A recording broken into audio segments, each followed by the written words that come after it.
CAF Champions League final, Mamelodi Sundowns 2, Mamelodi Sundowns 2, AS FAR Rabat 1, i-aggregate leyo umlenze wokuqala nowesibili. Kodwa namhlanje kube u-1-1 lapho i-AS FAR Rabat ekore khona ngepenalty, kanti uMkwena washaya elihle igoli elenza ukuthi kube u-1-1, lokho bese kuyinika iSundowns ukuthi kube u-2-1. Kwayisiza-ke iSundowns ukuthi ngomlenze wokuqala ikore kuqala ngoba namhlanje ikwazile ukuthi mangabe kuba u-1-1 iwine, ngoba kube yayingawinanga la ekhaya bekuzoba nzima kakhulu mangabe ifika ngalena.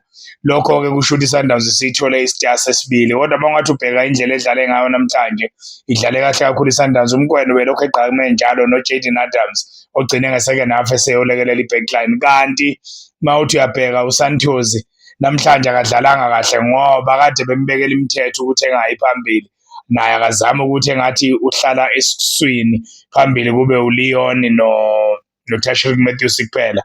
Nabo abenze kahle kakhulu ngoba nje igoli leli lesibili balithintile bobabili, elikade liphaswe uMkwena eliphasa le wide ngakwesokudla, walibuyisa uLeon i-half cross wayiflika ngesithende, uTashreeq Matthews uMkwena camukaphazama wayithatha wayibeka enethini. Okwenzeka ukuthi iSundowns-ke iwine-ke namhlanje. Kube emoncuke kwabaseMorocco, kwejatshule eSouth Africa kwabajabulile, kodwa iSundowns ifuna ukuthi siyibongele kunini izama, iminyaka eminingi iSundowns izama, ilokhu yayiwina ukusuka lapho iwinile, ilokhu izamile njengoba nangonyaka odlule idlale ku-final yadliwa. Namhlanje ishayile le cup, okuyifanele futhi mawuthi uyabheka indlela iSundowns efaka ngayo imali ethimini, indlela efaka ngayo ethimini, indlela uKhadosi team yakhe akayihlanganisa ngayo, ngoba neleague ngabe bayiwinile, okusho ukuthi yikho ukuthi iPirates yenyuse izinga kulonyaka. Ngaleyo ndlela leyo siyayibongela iSundowns, siyayibongela idlale kahle kakhulu. uNdamane emumva benoCupido badlale ibhola eliphezulu, uJayden Adams wadlala ibhola eliphezulu kakhulu, uDivine Lunga uyenzile ipenalty, kodwa naye udlalile obedlala ngoba uMdiba naye nangu ulimele, kodwa phela ubengadlala endaweni yakhe ubedlalela naye. Lokho-ke siwubongela umndeni wakaMthiphe, siyibongela ithimu ngokumisela ukwenza kahle ethimini, imali bayayifaka ethimini, isikhathi bayasifaka ethimini, they invest in the team, everything they have. So congratulations to Mamelodi Sundowns, you deserved it.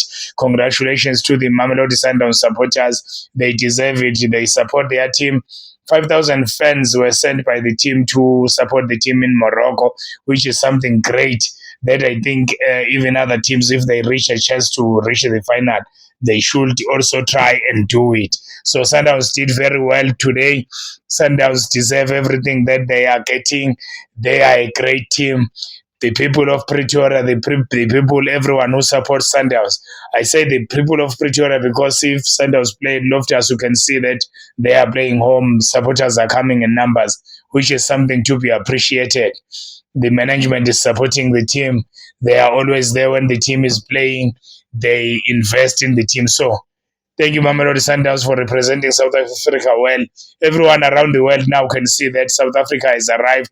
They will see that South Africa, even during the World Cup, will have players who know how to play in difficult games, and teams will be respecting us as well as South Africa, because now we have a team that has won the CAF Champions League. So congratulations, Mamelodi Sundowns, you deserved it. Shishi, I think it's a send-off if he's going. It's a good send-off if he's going. If he's staying, well done, Mshishi. He'll manage to lift the team, the cup today. And the coach, the technical team, for respecting him by putting him in those last minutes, for ensuring that he lifts it after touching the ball one or twice. So, Mshishi, you are the best. Mkwena, I've been saying it all along.